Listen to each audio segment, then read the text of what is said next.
Best of r/Tales from Retail episode 16. So I'm a young lady who works at a luxury skincare brand.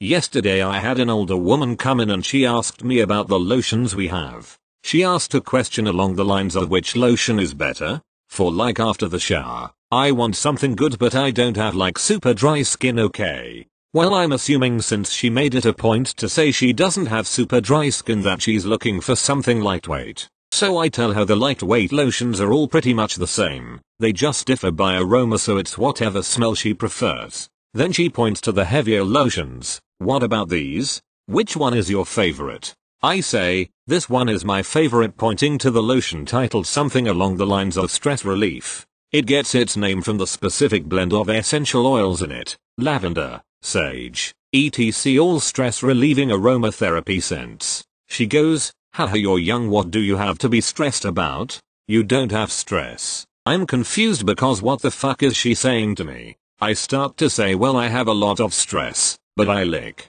She cuts me off. Young people don't have stress, just wait. I cut her off. Actually, I have a lot of stress. My mother has cancer. My grandmother just died. I'm going through a lawsuit. She cuts me off again. Okay, you have stress. It's just that you don't know how to manage it. You will learn. I say, I manage it quite well actually. Anyway, this is my favorite lotion because it is the most moisturizing out of all of them because it is the thickest. The conversation ended there, but I am just bewildered because honestly, what the fuck are you saying to me, lady? How did we go from what's your favorite lotion to you don't know how to manage stress? You know absolutely nothing about me except that I am younger than you. I get a lot of offhanded comments from old ladies all the time. It usually doesn't bother me, but this one just triggered me because it was so out of the blue and she wouldn't drop it. I shortened the exchange but she kept repeating herself, which is why I got personal and told her my stress just because that's the can of worms she decided to open. I could tell it made her uncomfortable, especially because this all happened in front of another customer.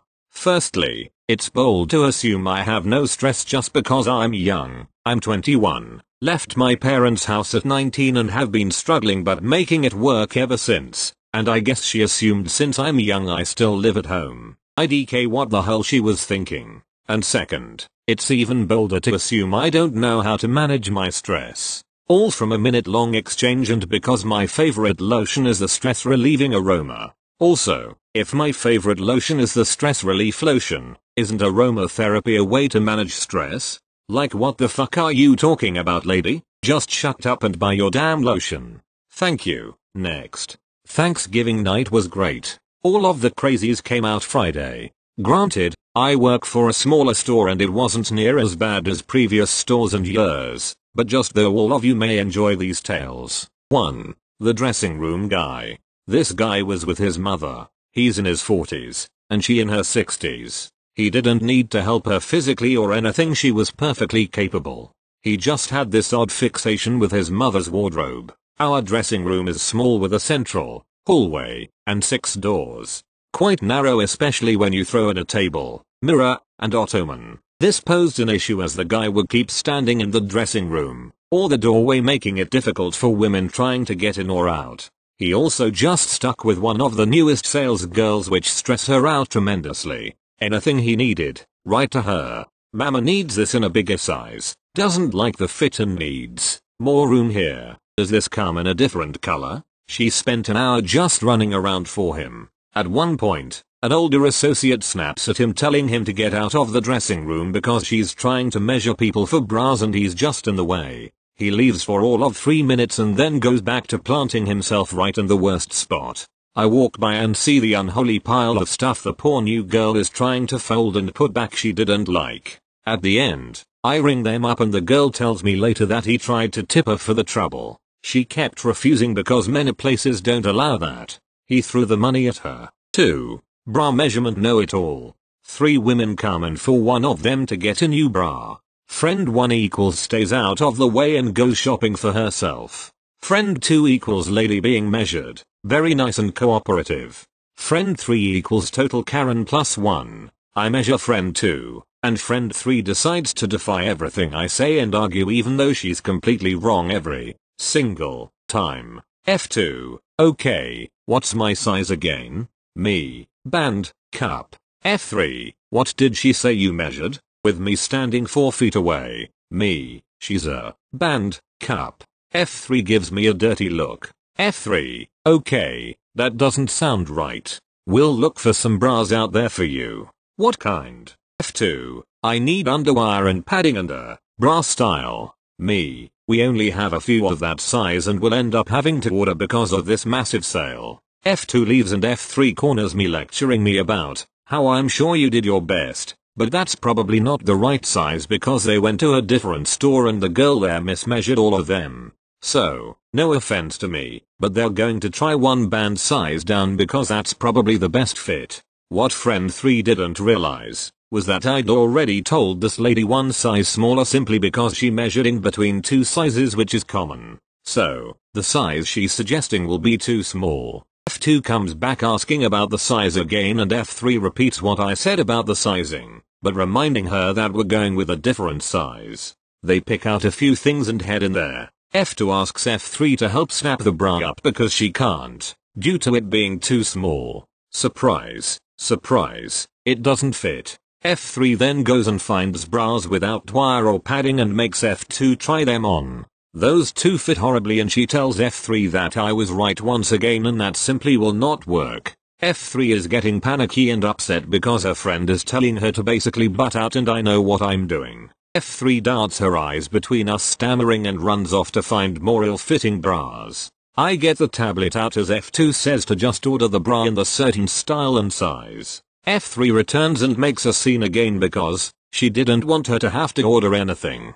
Whatever lady. 3 strikes, you're out. 3. Sign twister. This lady has an armful of stuff. She gets to the register and starts throwing a fit because a certain kind of shirt is ringing up for $2 more than she thought it would. My manager who's on the register sent her over to us to verify the price as we were standing there straightening. The sign reads, starting at $10. Originally $29. 95 35. 95. Lady, see? The sign says $10. All 3 of us points at the starting at part and saying in unison, starts at. Lady, but it says originally $29. 95 35. 95. That means this is $29. 95, so it's $10. One associate, no, that just means all of these assorted tops start at $10. It doesn't mean just because it's $29.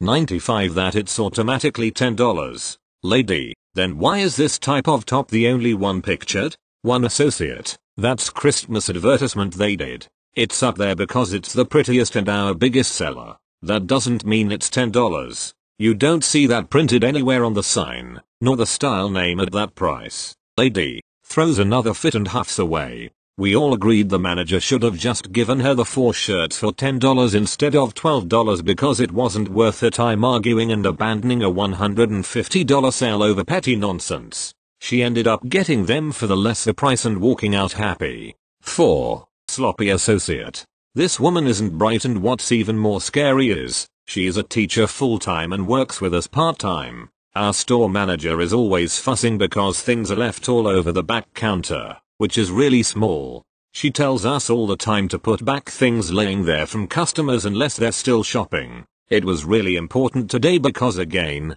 super busy Black Friday and we don't want to confuse anyone's purchases. This associate has a bad habit of stockpiling and shopping while on the clock, then just strewing her items everywhere, inside out, unfolded, just being lazy and messy. I started to clean up and put things back across the counter. M equals spineless manager standing right there witnessing this. A equals sloppy associate, me. A equals why you always touching my stuff, where did it go? Me equals I didn't know you had anything up here. A equals yeah, it was laying right here. I had a shirt, leggings, blah blah blah. Me equals held up 2 items. Are these a part of that? What did it look like? A equals I'm trying to describe them to you. Me equals no, you're telling me general items. What did the rest look like? All I saw was a messy pile of stuff here, and here. How was I supposed to know they were yours with no name and you didn't tell anyone? Equals you always do this. I leave my stuff, and you put it back. Quit touching other people's things. Me equals this is my third time saying this to you. Put a hold tag with your name on it, or tell someone. It's that simple. I don't know it's yours if it's just all over the counter, in a heap, with nothing on it. My job is to clean up after people and we've been told not to leave things back here due to limited space. A equals PSSSH. Nobody does that. Me equals. Points to a neatly folded stack left by another associate with a hold tag and her name written on it.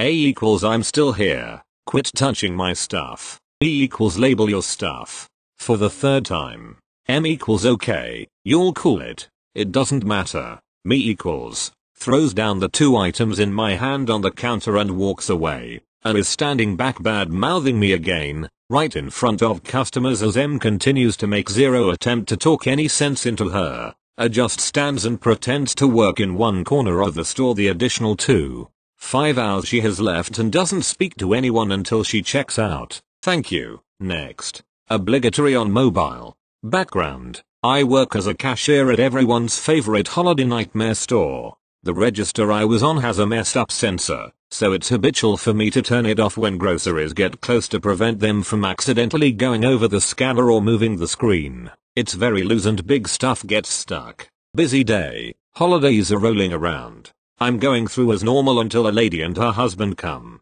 I do my typical greeting, asking how they're doing today, when lady decided she wasn't having it. Lady's husband, doing good, thanks. Lady, fine. Me, that's good. Lady, I don't know why you kept stopping the belt. I couldn't put all my groceries on there. Me, I'm sorry mom, but the sensor is messed up. It doesn't stop on its own. I don't want items to go on the scanner. Lady, whatever. Tried to finish quick. I was aggravated at this lady. At this point, I didn't talk. I decided it wasn't worth my time. Me, hands the lady her receipt. Lady, you were rude. And off she goes. Her husband was quiet the whole time. Bless his heart, I'll never understand why people decide it's a good time to be rude over the smallest of things. Who knows? Thank you. Next. This happened Tuesday and I'm still completely skeeved out by this. At the service desk doing a money transfer for an elderly lady. She was in a wheelchair but stood up at the desk to answer my questions. Money transfers can take 5-30 minutes depending on the customer and how fast our internet is that day. This one took some time because she couldn't hear/understand most of the questions. This meant she was leaned against the service desk for several minutes. I had noticed her beaded sweater but didn't really say much attention to it. I made it all the way to the end and I'm ready to start printing receipts when the computer and printer stop communicating. It does this often, so I know I just have to wait a few minutes. I started making small talk with her. As we're talking, I'm glancing back and forth from her to the computer. I have blanked on the conversation because I started noticing the beads are moving. WTF. No amount of training could have prepared me for what I was seeing. There was hundreds of tiny roaches crawling on the front of her sweater. Thankfully her receipts printed and out the door she went. I closed the service desk and called all managers to the service desk. Once I explained what had just happened, we tore the service desk apart and sprayed everything, every inch, with bug spray. The decision had already been made to close money services Wednesday due to how busy we were going to be, but this just reinforced it. We took turns Wednesday spraying the desk. Update. The store manager is looking into this. She had already started talking to the higher ups Friday and is waiting to hear back to see where we stand legally getting this lady some help. Thank you. Next. So yesterday at work it got pretty busy. I'm only part-time so I was only there for 5 hours, but I still have to take a 10-minute break. No matter how busy it is, I'll stay to help get the line down if there is one. But once I clock out for my break there's nothing I can do until it's over. It gets to be about an hour and a half before I go home. My manager, who was my backup cashier, and I both had a line, but she told me to cut my light, finish the line I had, and take my break. Now, we have to clock out for our breaks, and to do that we just put in our user ID, password, hit tab 5 times then enter. Takes 10, maybe 15 seconds to do. I finish the last customer in line and clock out. As soon as I hit enter, this dude rushes up to my register, throws his basket down and starts to unload it. I say, I'm sorry sir, but I just clocked out for my break. I can't help you. He gets all upset and throws his hands up saying, come on man. I just got over here and helping someone with balance, but you're just gonna turn me away like that. I apologize and he walks away. I thought maybe he was just having a bad day. I go to the restroom, come back, and she's got quite the line. I felt bad about that, but what could I do? I was still on break. I jokingly ask where'd all these people come from, and that same dude shouts they came from you Ben on break. I laughed it off, which admittedly may have just pissed him off even more, went to the office, right behind the registers, and sat down, cause I'd been on my feet 1/2 hours by then. We'd been busy AF, I wasn't feeling well, and I had little sleep the night before. I then hear, where's your manager? Lo and behold, it's that same guy. He then goes on to complain to my manager and say I'm unprofessional for turning him away and not checking him out. He then said, and how do you feel with her sticking you with this line? Like, first of all sir, it was slow-ish when I went on break. Secondly, I can't control how busy the store gets when I go on said break. He just kept going on and on about how unprofessional I was. The whole situation was just absurd. Because let's be real, this guy was complaining to my manager and calling me unprofessional because I wouldn't bend the rules and ring him up while off the clock. How dare I make him wait in line like literally everyone else in the store has to do. The best part, my break was over like 2, maybe 4 minutes after he left. Remember, my break was 10 minutes. When I went out there to continue my job, I got some customers through that had seen the whole thing. What did they have to say about it? Don't let jerks like that get you down. He made a fool of himself by complaining, because everyone else knew my register was closed, my light was off and none of the other customers had tried to come to my register, and had heard my manager tell me to take my break. When he came to my register, he lost his place in line. Remember when I said my break was over like 2 to 4 minutes after he left? Yay. He would have been out of there much quicker had he just been patient and waited in line like literally everyone else in the store had to do. I didn't get in trouble, because why would I? I did nothing wrong. My manager just told me to not let people like that get to me, which is sometimes easier said than done, but in this situation, given how odd it was, I found it pretty easy to just laugh it off. That's the first genuinely rude customer I've dealt with, the third complaint I've had. And of course it was on Black Friday. Edit. A lot of people are concerned by me saying I have to clock out for my 10 minutes break. Just wanted to clarify that I do get paid for them. I just have to clock out for documentation purposes so they can verify that I took my break. Every employee has to do it, even the managers. Thank you. Next.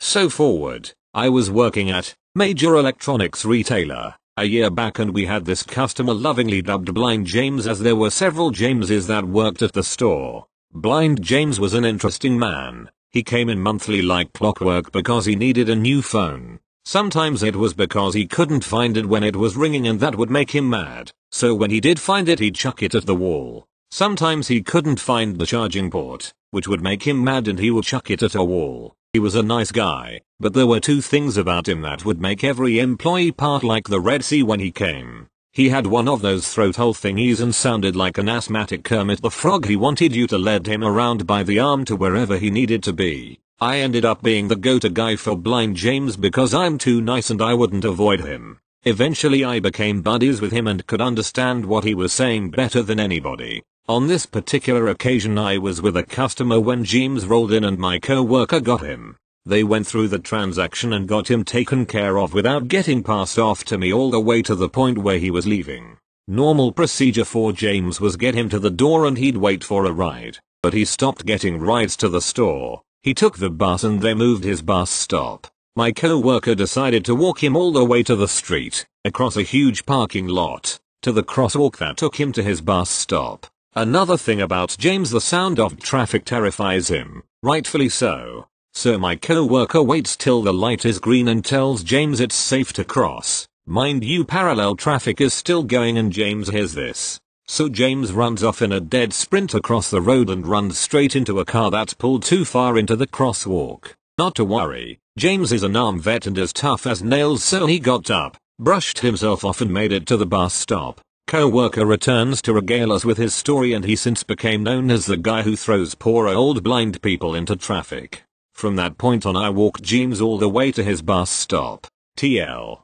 Doctor, someone took my usual customer who is blind and walked him to a crosswalk. Blind man sprints across because he's scared of traffic and runs straight into a stopped car. That co-worker will never live it down. Thank you. Next. Over the weekend the store I work at had a 25% off sale going on, which brought in a lot of customers, both good and bad. Right in the middle of a busy shift the phone rang and I had the pleasure of speaking with a woman I'll call Discount Debbie. She was asking about an item we had on clearance for roughly $80, normally well over $200. I explained to her that this item in particular had been sitting in the stockroom for quite a while and might have some damage, so she better come in and check it out rather than doing a phone sale. In fact, I let her know that out of the kindness of his heart my boss had offered to give it to her for 50% off of the clearance price. Then things went downhill.